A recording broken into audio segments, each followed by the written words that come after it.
नमस्कार मित्रांनो, येड लागलं प्रेमाचं या मालिकेच्या आजच्या भागामध्ये आपण बघणार आहोत मंजिरी आणि शशिकला आता ज्या चाळीत रूम घेतलेली असते त्या चाळीत पोचलेले असतात. आता मंजिरीचं आल्या आल्या लक्ष त्या बोर्डाकडे जातं जिथे चाळीचं नाव लिहिलं असतं, विठू माऊली सहकारी गृहनिर्माण नाशिक चाळ नंबर 1. आता मात्र लगेच मंजिरी म्हणू लागते, काकू अगं बघ की आपण जिथे येतोय तिथे आपला विठू माऊली आपल्या सोबत असतोय. अगं नाव बघ की या चाळीचं काय. आता शशिकलाही वाचू लागते, खरंच की मंजिरी, अगं तुझं विठुराया आपली पाठ सोडायला तयारच नाही आहे. त्यावर मंजिरी म्हणू लागते, काकू नक्कीच या जागेवरती येऊन आपला काहीतरी फायदा होणार आहे असं मला वाटतंय ग. कारण माझं मन सांगतंय ही जागा राहायला शोधण्यास आपल्याला नक्की मदत करेल, कारण माझा विठुराया माझ्यासोबत आहे ना. त्यावर काकू म्हणू लागते, असणार तुझा विठुराया तुझ्या पाठीशी सदैव असणार आणि राहायला शोधण्यास तो तुझी मदत करणार, कारण त्याची भक्त आहे तू मंजिरी आणि त्याचं तुझ्याकडे लक्ष आहे आणि तुझ्याबरोबर आता माझ्याकडे पण देखील त्यामुळे मी तुझ्या विठुरायाला खडसावून सांगणार आहे, ए बाबा आता या तुझ्या रखुमाईला तिचा राया भेटू दे रे बाबा. तेव्हा लगेच मंजिरी लागते, बरोबरच चल काकू आपण आतमध्ये जाऊया असे म्हणत दोघी आता त्या चाळीत आतमध्ये येत असतात. त्याच वेळेस 2 छोटी मुलं आता धावतच येतात आणि शशिकलाला गोलगोल गरकी घालू लागतात. तेव्हा शशिकला लागते, ए लाल्या अरे तुला समजत नाही, अरे सोड, आधीच माझं कंबरडं मोडले, सोड लवकर. त्याच वेळेस आता शशिकला त्या मुलावरती ओरडू लागते, लाल्या. तेव्हा लगेच मंजिरी लागते, काकू अगं हे काही पंढरपूर नाही आहे, ओरडतेस कशाला, छोटी मुलं आहे ना, जाऊ दे. त्यावर शशिकला लागते, ए मंजिरी पंढरपूर असू दे, नाशिक असू दे, नाहीतर अमेरिका असू दे, मी माझा दरारा सोडत नाही या शशिकलाला खोटं खरंच सगळं काही जागेवरती लागतं, आपण मागे पुढे बघत नाही, ओरडणार. त्या लाल्याला कळत नाही गोलगोल गरके कशाला घालतो. त्याच वेळेस आता मंजिरी लागते, काकू जाऊ दे ना. तेवढ्यात लगेच आता चाळीतल्या काही बायका जमा होऊ लागतात. त्याच वेळेस एक काकू म्हणू लागतात, नवीन पाहुणं आलं वाटतं, कुठनं आलात तुम्ही. तेव्हा शशिकला म्हणते, पंढरपूरवरून आलो आहे आम्ही. त्यावर लगेच त्या काकू खूप खुश होतात, पंढरपूरवरून, साक्षात विठुरायाच्या पंढरपूरवरनं पाहुणे आमच्या चाळीत. काकू अहो मंगाताई मीनाताई या लवकर. सगळ्या काकू धावत येतात आणि लगेच आता सगळ्यांना ती बाई सांगू लागते, अहो हे पाहुणे खास पाहुणे आहेत, पंढरपूरवरनं आलेत. अहो आता हे विठुरायाच्या पंढरपूरनं थेट आपल्या चाळीत दर्शन देण्यासाठी आलेत. बघा बघा, सगळ्या बायका खूपच खुश होतात. तेव्हा लगेच आता शशिकला म्हणू लागते, ते साळुंके कुठे आहेत, आम्हाला ज्यांनी रूम दिली ते आम्हाला त्यांना भेटायचं आहे, आमची रूम बघायची. तेव्हा लगेच त्या काकू म्हणू लागतात, साळुंके काका का, थांबा मी त्यांना आवाज देते. साळुंके काका तिथेच आता मस्त लुडो खेळत असतात. तेव्हा लगेच त्या काकू म्हणू लागतात, ओ साळुंके काका, अहो तुमचे पाहुणे आले खास पंढरपुरावरनं, चला पटकन. आता लगेच ते काका येतात, चला चला. बाकीच्या बायकांना ते म्हणू लागतात, जा जा आपापल्या घरी जाऊन कामं करा, चला मी पाहुण्यांना रूम दाखवतो. आता ते काका लगेच शशिकला आणि मंजिरीला रूमकडे घेऊन जातात. आता लगेच रूममध्ये येताच दोघींना धक्काच बसतो, कारण रूम नाही तर एक उकिरडा असतो तो. सगळीकडे अशी घाण, जाळे जळमटं, धूळ आणि सगळं सामान असं मधोमध अस्ताव्यस्त पडलेलं असतं. धुळीने जणू पार त्यात पूर आलेलं असतो. आता मात्र मंजिरी आणि शशिकलाला धक्का बसतो. तेव्हा मंजिरी लागते, काकू अगं ही रूम आहे, अशी कशी रूम बघितली. त्यावर शशिकला लागते, मंजिरी अगं 4 पट पैसे मोजले की, म्हणेल तेवढे पैसे दिले आणि याने काय दिलं आपल्याला, हा उकिरडा, भेटू दे त्याला, त्याला बघतेच आता, सोडणार नाही मी त्याला, शशिकला म्हणतात मला. तेव्हा मंजिरी लागते, काकू काकू शांत हो अगं. त्याच वेळेस आता त्या सामानातनं एक उंदीर आता चुरचूर आवाज काढत पळू लागतो. तेव्हा शशिकला लागते, मंजिरी पळ, घूस उंदीर काहीतरी आहे, पळ लवकर. आता दोघी घाबरतात. तेव्हा शशिकलाची बडबड सुरू होते, सोडणार नाही याला, मी सोडणार नाही, एवढे पैसे मोजले आणि ही असली अडगळीची उकिरड्याची रूम आपल्या हाती सोपवली, सोडणार नाही याला. तेव्हा मंजिरी लागते, काकू काकू शांत हो, कशी का होईना रूम भेटली ना. हे बघ रूममध्ये कचरा आहे, खूपच अडगळीची वाटते, सामान अस्ताव्यस्त पडलं आहे, पण आपण साफसफाई करू शकतो ना, आपल्याला तसंही दुसरीकडे जागा मिळत नाही आहे गं. त्यामुळे प्लीज काकू शांत हो, चिडचिड करू नको.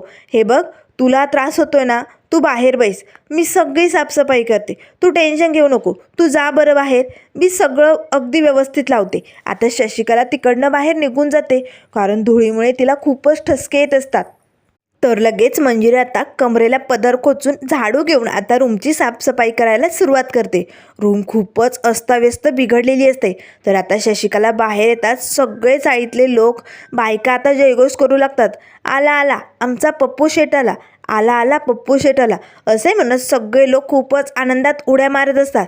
त्याच वेळेस शशिकला मनोमनी म्हणू लागते, चला पप्पू शेट आलाय म्हटल्यानंतर या चाळीत नक्कीच कुठला तरी मोठा महान माणूस आलेला दिसतोय. आता रायाला शोधायचं असेल तर मला या माणसाची मदत घ्यावीच लागेल. हा पप्पू शेटच आपल्याला रायापर्यंत पोचावू शकतो असे म्हणत शशिकला लगेच त्या घोळक्यात जमा होते आणि मला लागते बाजूला व्हा बाजूला व्हा. तर आता लगेच त्या घोळक्यात एक छोटासा मुलगा उभा असतो. त्याच वेळेस आता शशिकला मला लागते, कुठे पप्पू शेट, कुठे पप्पू शेट, मला भेटायचं त्यांना. तेव्हा लगेच तो मुलगा बोलू लागतो, मीच आहे पप्पू शेट. तेव्हा शशिकला लागते, हो चांगली मस्करी जमते हा तुला, पण हो बाजूला, पप्पू शेट कुठे, कोण आहे मला सांगा, मला त्यांना भेटायचंय. त्यावर लगेच साईतले लोक म्हणू लागतात, ओ पाहुणेबाई, अहो हाच आहे पप्पू शेट, हा खूप कमाल आहे बरं का. तेव्हा शशिकला म्हणू लागते, हा चला बाबा, काय डोकं फोडे ही असे म्हणत शशिकला सोप्यावरती जाऊन बसते. त्याच वेळेस आता पप्पूने आपली कमाल दाखवायला सुरुवात केलेली असते. पप्पूचं लक्ष आता मंजिरीकडे जातं. मंजिरी साफसफाई एकटीच करत असते. तेव्हा पप्पू शेट म्हणू लागतो, ओ ताई, अहो एकट्या का साफसफाई करताय, या इकडे बाहेर, या इकडे निवांत, इथे नाश्ता पाणी करा. आता लगेच एक काकू मंजिरीसाठी नाश्ता पाणी घेऊन येतात. तेव्हा लगेच मंजिरी लागते, पण ते रूम साफ करायची होती. त्याच वेळेस पप्पू म्हणू लागतो, मीना काकू, गंगा काकू, सगळ्याजणी या. सगळ्या सोसायटीतल्या काकू आता बाहेर आलेले असतात आणि पप्पूला विचारू लागतात, काय रे पप्पू, काय झालं. त्यावर पप्पू म्हणू लागतो, काकू, अहो पंढरपूरवरनं पाहुणे आलेत ना, मग तुम्ही असं त्यांना एकट्याला साफसफाई करायला लावणार का. अहो एवढ्या विठ्ठू माऊलीच्या दरबारातनं आपल्या घरी पाहुणे आलेत की नाही पंढरपुरावरनं, मग त्यांची मदत करायला नको. चला पटकन सगळ्यांनी मिळून आता ती रूम साफ करून द्या, म्हणजे कसं पाहुणे आरामात राहू शकतात. त्यावर लगेच आता चाळीतली माणसं, बायका सगळेजण रूममध्ये धाव घेतात आणि कोण काय करतंय सगळ्यांनी रूम अगदी चकाचक करून टाकलेली असते. तेव्हा म्हणजे लागते, खरंच काकू बघतेस ना, अगं या नवीन शहरात आपली ना ओळख ना पाळख, तरीही माणसं आपल्यासाठी एवढी मदतीला धावून आली. बघतेस ना काकू, अगं या जगात माणुसकीपणा आहे आणि हे सगळं आपल्या विठुरायामुळे होतं या. तेव्हा लगेच आता समोर उभ्या असणाऱ्या काकू म्हणू लागतात, हो तुम्ही विठुरायाच्या दरबारात ना आलायत ना, त्यामुळे तुम्हाला कसली बी कमी पडू देणार नाही आम्ही. तुम्हाला जे काही हवं असेल ना ते मला मागायचं, या मीना काकूला आवाज द्यायचा, तुमची प्रत्येक इच्छा ही पूर्ण करणार. कुठलंही संकट, कुठलाही ताण तणाव तुमच्यावरती येऊ देणार नाही, चालेल. आता लगेच मंजिरी आपल्या रूममध्ये येते. आता ही छान अशी तयार झालेली रूम बघून मंजिरीलाही खूपच बरं वाटतं. तर त्यानंतर इकडे आता रायाने ट्रेनिंग सेंटर जॉईन केलेलं असतं. तेव्हा लगेच आता डिफिकल्ट म्हणजे इन्स्पेक्टर अविनाश कांबळे येतो आणि लगेच मुलामुलींना म्हणू लागतो, गाईज बॉईज चला पटकन, विशाल भोसले यांची ऑफिसर्स म्हणून एंट्री होत आहे. आता ते तुम्हाला ट्रेनिंग देण्यासाठी येत आहेत, चला तुम्ही सज्ज व्हा. आता सगळे मुलं मुली तयार झालेले असतात. त्याच वेळेस आता विशाल भोसलेची एंट्री झालेली असते. तेव्हा लगेच आता विशाल म्हणू लागतो, चला तुम्हाला ट्रेनिंग घ्यायचं आहे ना, आजपासून हा विशाल भोसले तुम्हाला ऑफिसर कसं बनायचं, एक पोलीस ऑफिसर काय असतो हे सगळं काही शिकवणार आहे. पोलीस ऑफिसर म्हणजे फक्त गणवेश घालून चार चौकात फिरणं नाही, तर पोलिसांवरती खूप मोठ्या कर्तव्याचा दबाव असतो, कर्तव्याचं ओझं असतं आणि ते आपल्याला अगदी छान पद्धतीने पार पाडायचं असतं. त्यासाठी आपल्याला जीवाची मेहनत करावी लागणार आहे. इथे घाम निघुस्तवर कष्ट करावे लागणार आहे, पण कष्टाशिवाय काहीही पर्याय नसतो. जर आत्ता आपण घाम गाळला तरच आपल्या शरीरातलं रक्त कमी होणार नाही, तरच आपण पुढे जाऊन काहीतरी करू शकतो. जर तुम्हाला चांगलं ऑफिसर्स बनायचं असेल तर तुम्हाला मी सांगेन ती ट्रेनिंग करावीच लागेल. आणि सगळ्यात आधी ट्रेनिंग सुरुवात करण्याआधी शिस्त खूप महत्त्वाची. जो कोणी चुकेल त्याला शिक्षा रोजच्या रोज इथे होणार म्हणजे होणार, तरच आपली ट्रेनिंग व्यवस्थितपणे होऊ शकते. एक मुलगा आता उशिरात जॉईन झालेला असतो. रायाचं मात्र आता त्याकडे लक्ष असतं. त्याच वेळेस राया म्हणू लागतो, जो कोणी चुकेल त्याला हा विशाल भोसले कठोर शिक्षा करणार. त्याच वेळेस एक गोष्ट लक्षात ठेवा, तुम्हाला जर मनापासनं ही ट्रेनिंग करायची असेल तर तुमचं डोकं, शरीर आणि मन तिघेही एका रांगेत उभे असले पाहिजे, तरच तुम्ही मनापासनं या ट्रेनिंगसाठी तयार आहात. कळतंय ना तुम्हाला. त्याच वेळेस सगळे मुलं हो म्हणू लागतात आणि हे बघा मला रिस्पॉन्स अगदी छान पद्धतीनेच भेटला पाहिजे. मी म्हणेल तशी ट्रेनिंग रोजच्या रोज झाली पाहिजे, तरच तुम्ही अगदी छान पद्धतीने तयार व्हाल, कळलं? आता मात्र रायाने सगळ्यांना आपले ऑर्डर सांगितलेले असतात. त्याच वेळेस आता राया आपला गॉगल काढतो आणि तो उशिरा जो लेट मुलगा आलेला असतो ना त्याकडे बघू लागतो. तो मुलगा जरा कानपल्यासारखं खाली बघू लागतो. त्याच वेळेस आता विशाल भोसले म्हणू लागतो, लेट का झाला? तुला वेळेवरती का येता आलं नाही? चल पटकन 10 राऊंड मारायचे, चल पटकन, गो गो.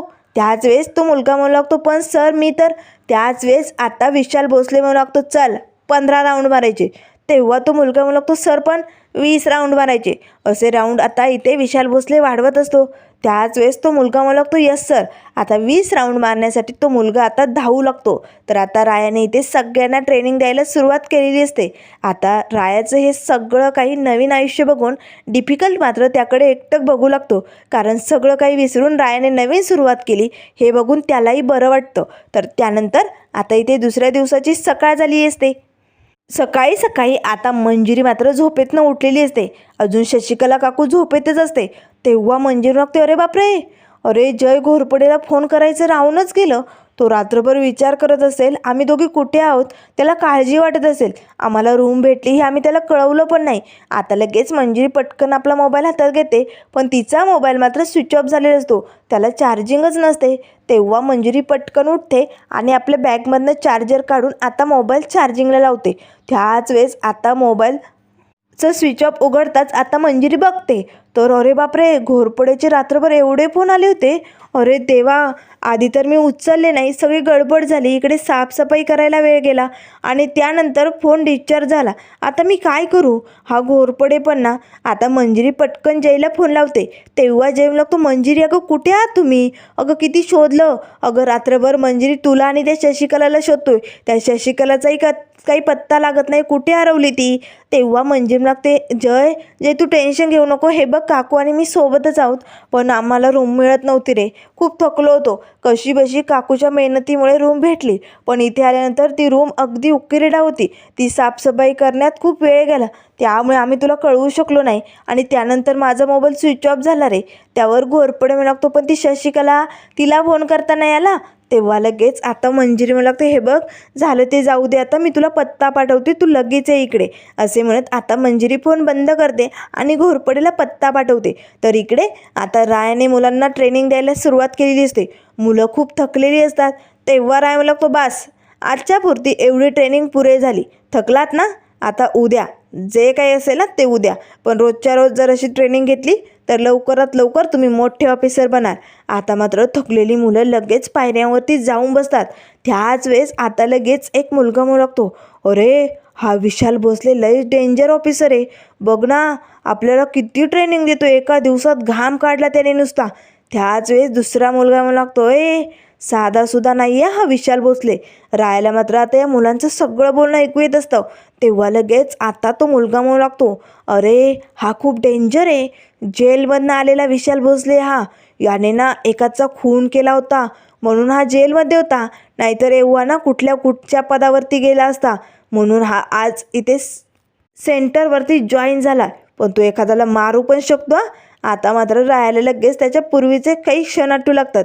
जशी ही मुलं आज मेहनत घेत आहेत तशी मीही मेहनत घेत होतो. मलाही ऑफिसर बनायचं माझं स्वप्न पूर्ण करायचं होतं.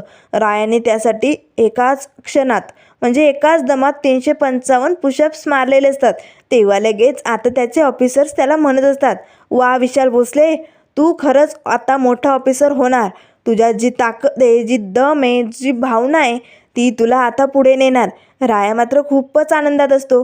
म्हणजे पूर्वीचं त्याचं विशाल भोसलेचं जीवन खूप छान असतं. त्याचं एकच स्वप्न असतं, इथे ट्रेनिंग करायचं आणि मोठं ऑफिसर बनायचं. पण ऐन वेळेस आता रायाला त्याच्या सरांनी आता इलेक्शन ड्युटीसाठी बाहेर पाठवलेलं असतं. आता त्यावेळेचे विशाल भोसलेचे काही क्षण इथे रायाला आठवू लागतात. आणि तेव्हाच त्या रात्रीच रायाकडनं एका मंत्र्याचा खून झालेला असतो. आता हे सगळं का झालं हे काही दाखवलं नाही, पण रायाने त्या मंत्र्याला मारल्यामुळे त्याला जेलमध्ये जावं लागलेलं असतं. हे सगळे क्षण आठवताच राया जोरात ओरडतो. तेव्हा लगेच आता अविनाश कांबळे म्हणू लागतो, विशाल भोसले काय होतंय? त्याच वेळेस सगळी मुलं आता घाबरतात आणि सरांकडे बघू लागतात. तेव्हा लगेच आता राया मात्र तिकडनं निघून जातो. त्याच वेळेस आता इकडे मंजिरी आणि शशिकला दोघींनी आता आवरावर केलेली असते. तेवढ्यात आता घोरपडे येतो. त्याच वेळेस आता घोरपडे येताच म्हणू लागतो, मंजिरी, शशिकला, तुम्हाला कळत नाही मला कळवायचं. तेव्हा मंजिरी लागते, घोरपडे, अरे हे बघ, माझा मोबाईल डिस्चार्ज झाला होता रे, त्यामुळे मला कळवता नाही आलं. आणि रूम इकडे इतकी अस्ताव्यस्त होती ना, ती तयार करता करता खूप वेळ गेला. त्यानंतर राहूनच गेलं. तेव्हा लगेच आता जेवण लागतो, तुझं झालं, तू कामात व्यस्त असशील, पण हिचं काय, ही मुद्दाम करते ना हे सगळं, बोल ना शशिकला. तेव्हा शशिकला लागते, हो केलं मुद्दाम. अरे आम्ही दोन बायका रात्रभर वन भटकत होतो बॅगा हातात घेऊन, आणि तुझा तो हॉटेल मालक त्याने आम्हाला बाहेर काढलं. तेव्हा कुठे होता तू? तूच बघितली होती ना ती रूम. तेव्हा जय मला लागतो, तो काय माझा पाहुणा नव्हता, त्याने का बाहेर काढला आता मला काय माहिती.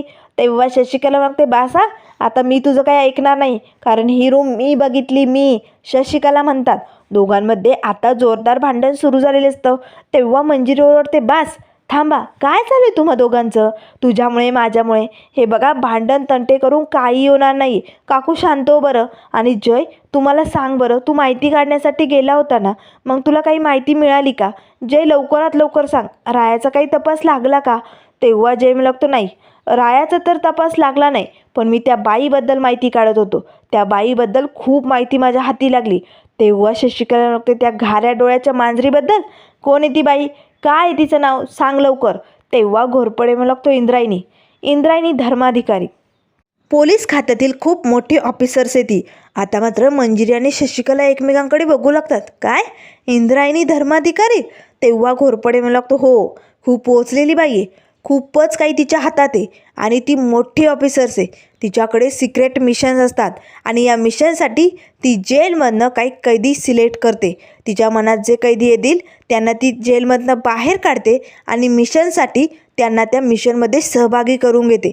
आणि मंजिरी, मला असं वाटतंय म्हणूनच तिने रायाला जेलमधनं सोडवलं, आणि या मिशनसाठी तिने रायाला पंढरपुरात आणलं होतं. राया नावाची नक्की अशी काही ओळख वाटत नाही, रायाचं नावसुद्धा खोटं आहे असं वाटतंय.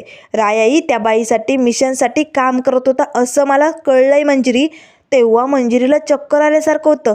त्याच वेळेस शशिकला ते, मंजिरी, अगं सावर स्वतःला, अगं त्याला फक्त माहिती कळली असं सांगतोय ना तो. त्यावर मंजिरी लागते, काकू, अगं पण राया असा खोटा नाही वागू शकत माझ्याबरोबर, आणि जरी या बाईने त्याला मिशनसाठी आणलं असतं तरी त्याने रायाला कुठे लपवलं आहे आता. राया आपल्याला भेटल्यानंतर सगळं सांगू शकतो की नाही, त्याची खरी ओळख काय हे सगळं सांगू शकतो ना. मग ती बाई आपल्याला आग्रह का करते, नाशिक सोडा, नाशिक सोडा, पंढरपूरला जा, असं का म्हणते? त्यावर लगेच घोरपडे मिळू लागतो, या सगळ्या प्रश्नांची उत्तरं फक्त त्या बाईकडे. आता राया कुठे, त्याची खरी ओळख काय, हे सगळं तिला माहिती. जर आपल्याला रायाबद्दल माहिती मिळवायची असेल तर त्या बाईच्या अगदी जवळ जावं लागेल, तरच आपल्याला त्याबद्दल काही माहिती मिळू शकते. आणि मंजिरी, म्हणूनच मी ठरवलं आहे, त्या बाईच्या अगदी जवळ जायचं, जवळ राहायचं, आणि तिच्याकडनं सगळी माहिती मिळवायची. तेव्हा लगेच आता शशिकला आणि मंजिरी म्हणू लागतात, पण घोरपडे, तू असं काय करणार आहे, असं काय करून तू तिच्यापर्यंत पोचणार आहे? ती मोठी ऑफिसर्स आहे ना, मग काय करणार आहे? घोरपडेच्या मनात खूप काही काही चालू असतं. आता घोरपडे मात्र काय प्लॅनिंग करणार आणि कसं इंद्रायणीपर्यंत पोचणार हे आपण लवकरच बघूया. तर त्यानंतर मित्रांनो, पुढील भागामध्ये आपल्याला बघायला मिळेल, इथे राया आता गॅसवरती स्वयंपाक करत असतो. आता कुकरचा त्याला चटका बसतो. त्याच वेळेस आता रायाला मात्र लगेच समोर मिसफायर दिसू लागते. मिसफायर आता रायाच्या हातावरती प्रेमाने फुंकर मारत असते. कितीही विशाल भोसले म्हणून जगायचं ठरवलं तरी राया आपल्या मिसफायरला काही विसरायला तयार नसतो. आता मात्र मिसफायर आणि रायाची भेट कशी होणार, पुढे काय काय होणार हे आपल्याला लवकरच बघायला मिळेल. त्यामुळे मित्रांनो, अशाच मालिकेंच्या अपडेट पाहण्यासाठी चॅनलला लाईक करा, सबस्क्राईब करा. व्हिडिओ पाहिल्याबद्दल धन्यवाद.